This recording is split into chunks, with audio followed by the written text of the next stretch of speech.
Why birds take dust baths, sunbathe, and spend so much time preening. At first, it looks like something has gone wrong. A small bird drops into a dry patch of soil in the yard. It does not peck at seeds. It does not search for insects. It does not drink from a puddle or hop towards the feeder. Instead, it lowers its body into the dirt. Then it begins to shake. Its wings flutter against the ground. Its tail spreads. Its body twists from side to side. A faint cloud of dust rises around it. For a moment, the bird seems almost frantic, as if it has fallen or is trying to fight off something invisible. If you have never seen this before, you might stop and stare. Is it hurt? Is it sick? Is it in distress? Then, just as suddenly, the bird rises. It gives a sharp shake. Dust scatters from its feathers. It pauses for a second, alert again, bright-eyed and balanced. Then it flies to a low branch and begins to pull its feathers through its beak. The truth is simple, but it changes the way you see the whole scene. The bird was not losing control. It was bathing, not in water, but in dust.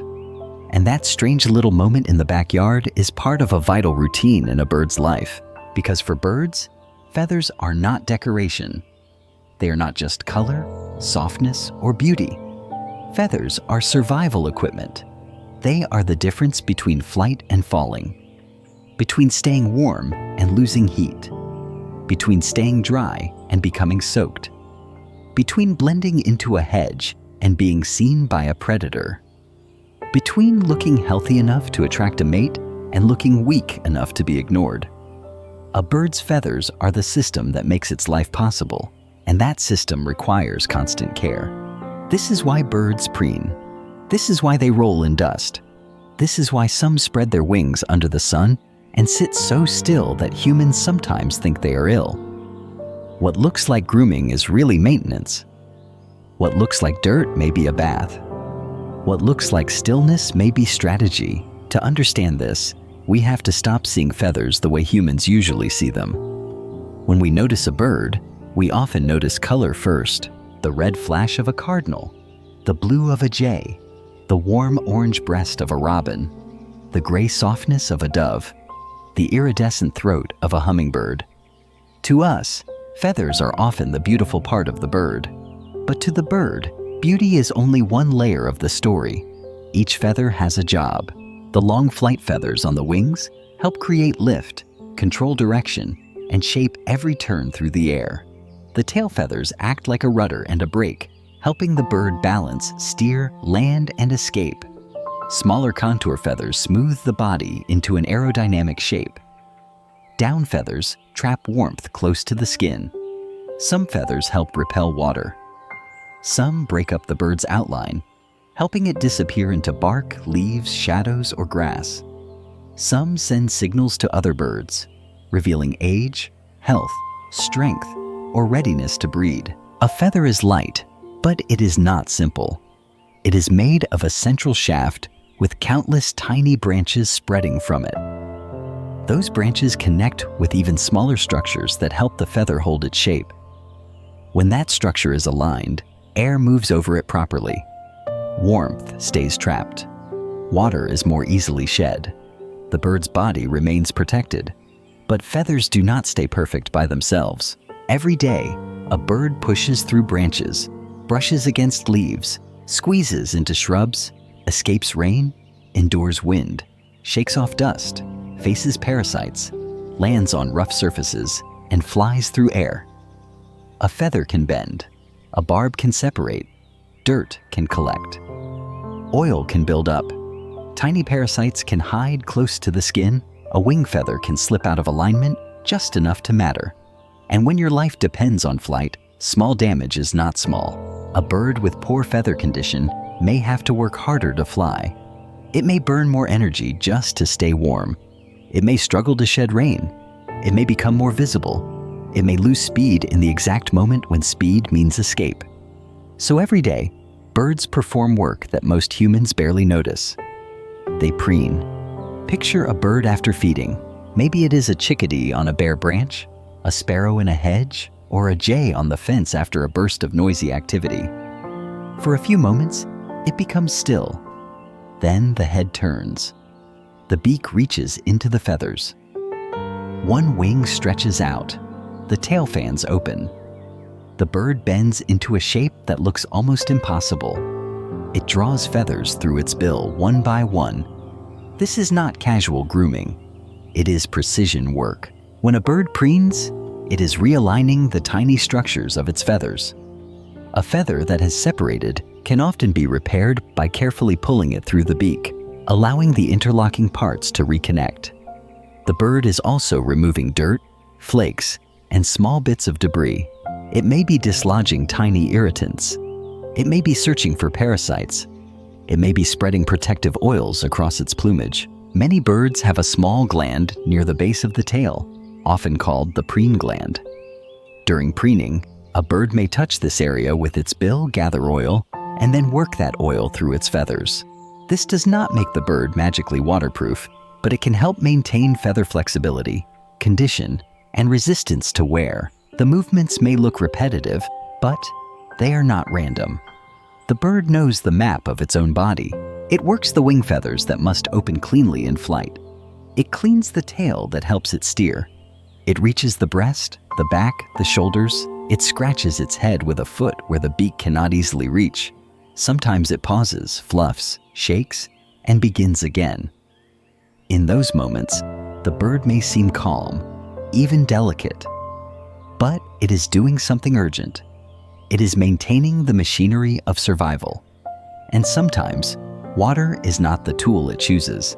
Sometimes the tool is dust. To a human, dust usually means dirt. It is something to wipe away, sweep up, wash off, or avoid. If a person rolled in a dry patch of soil and then shook themselves clean, we would not call that bathing. We would call it getting dirty. But birds do not live by human logic.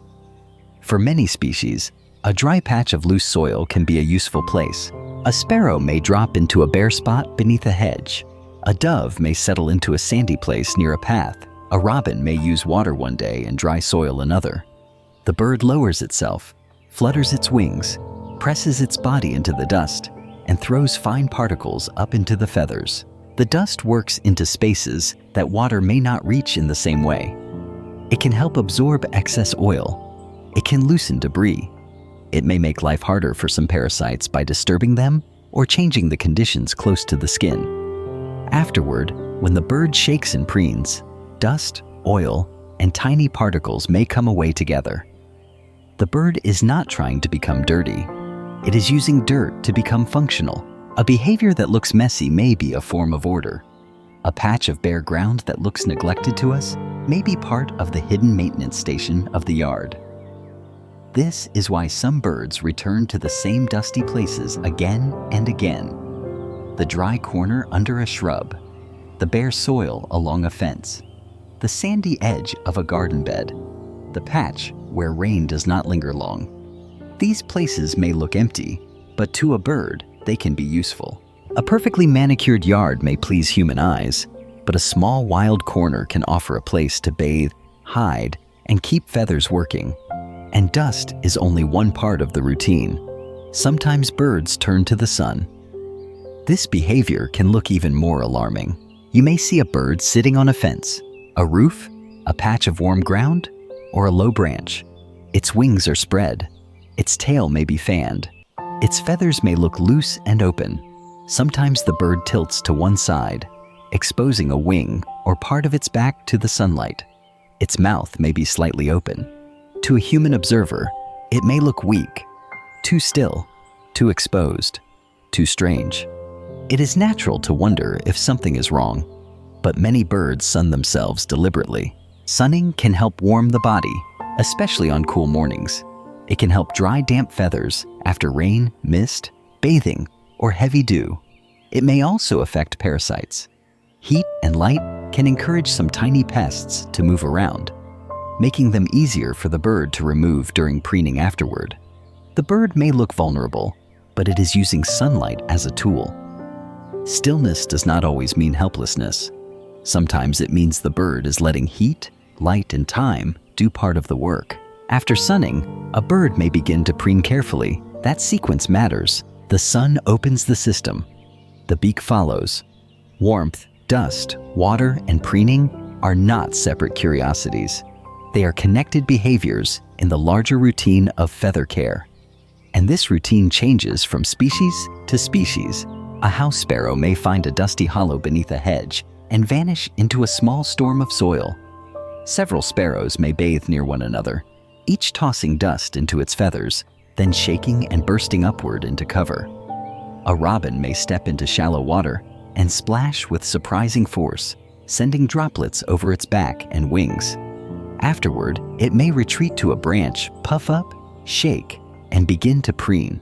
A mourning dove may sit in the sun on a fence rail, wings slightly opened, body relaxed, but eyes watchful.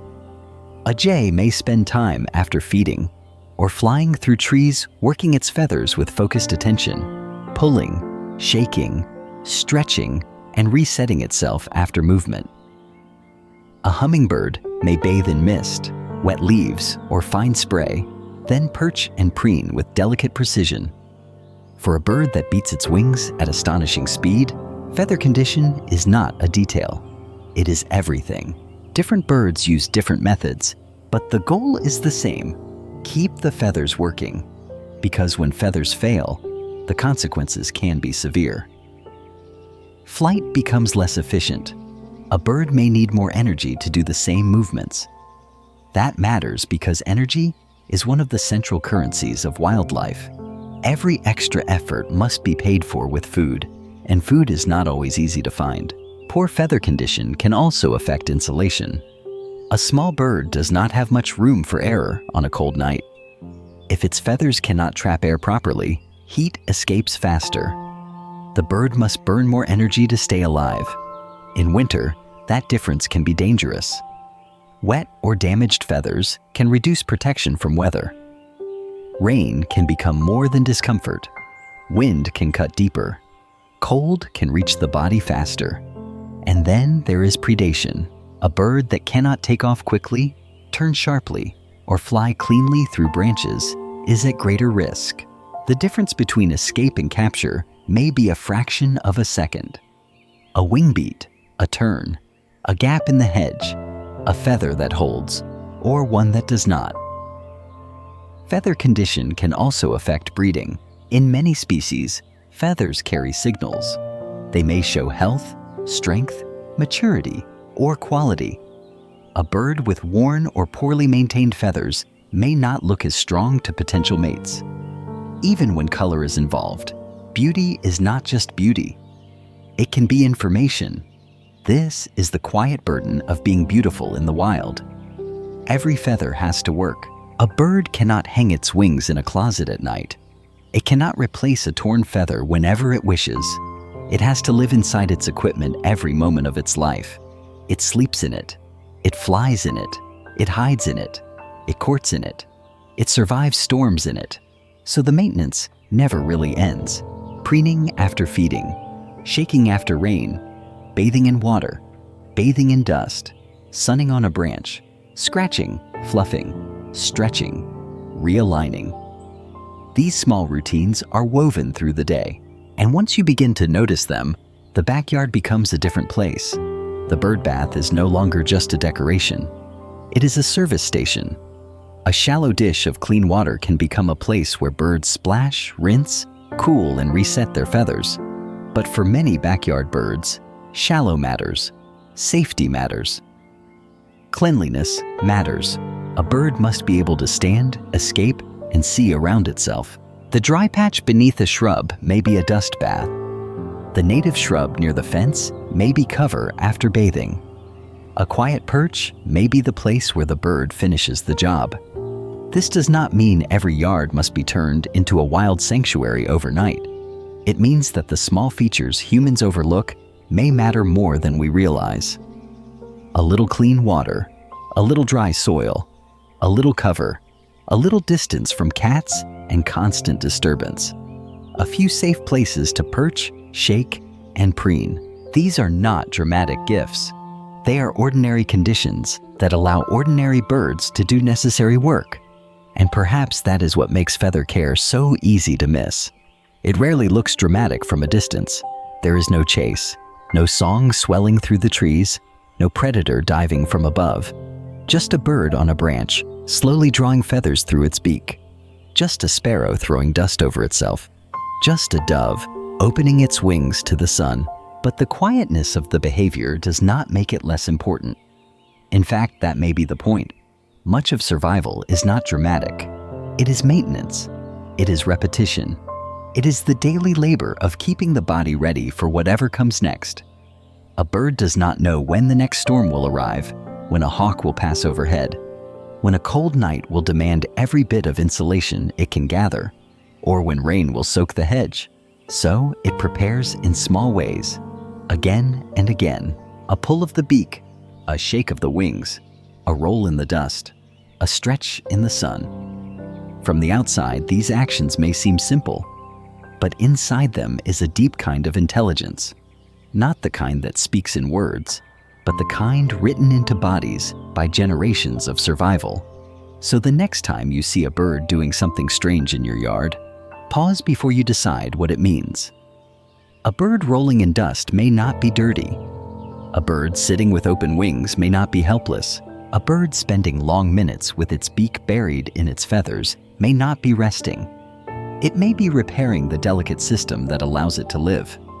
Return for a moment to that first bird in the dry patch of soil, the one that dropped down suddenly and began to shake, the one that looked for a few seconds as if something was wrong. Now the scene looks different. The dust rising around it is not a sign of chaos. It is part of a bath. The fluttering wings are not panic. They are technique. The rolling body is not confusion. It is care. And when the bird lifts itself from the ground, shakes hard, and flies to a branch, the next part of the process begins. The beak closes gently around a feather. The bird draws it through. A tiny structure is repaired. A line is reset. A hidden piece of the wing is put back in order. And then another, and another. The process may take only minutes, but those minutes belong to something much larger than grooming. They belong to flight. They belong to warmth. They belong to rain, wind, sunlight, camouflage, courtship, escape, and the fragile balance of a wild body living close to the edge. Feathers make birds possible, but feathers must be cared for. That is the hidden labor behind the beauty. The next time you see a bird rolling in dust or spreading its wings to the sun, do not think it is doing something strange. You may be watching it repair the very thing that makes its life possible.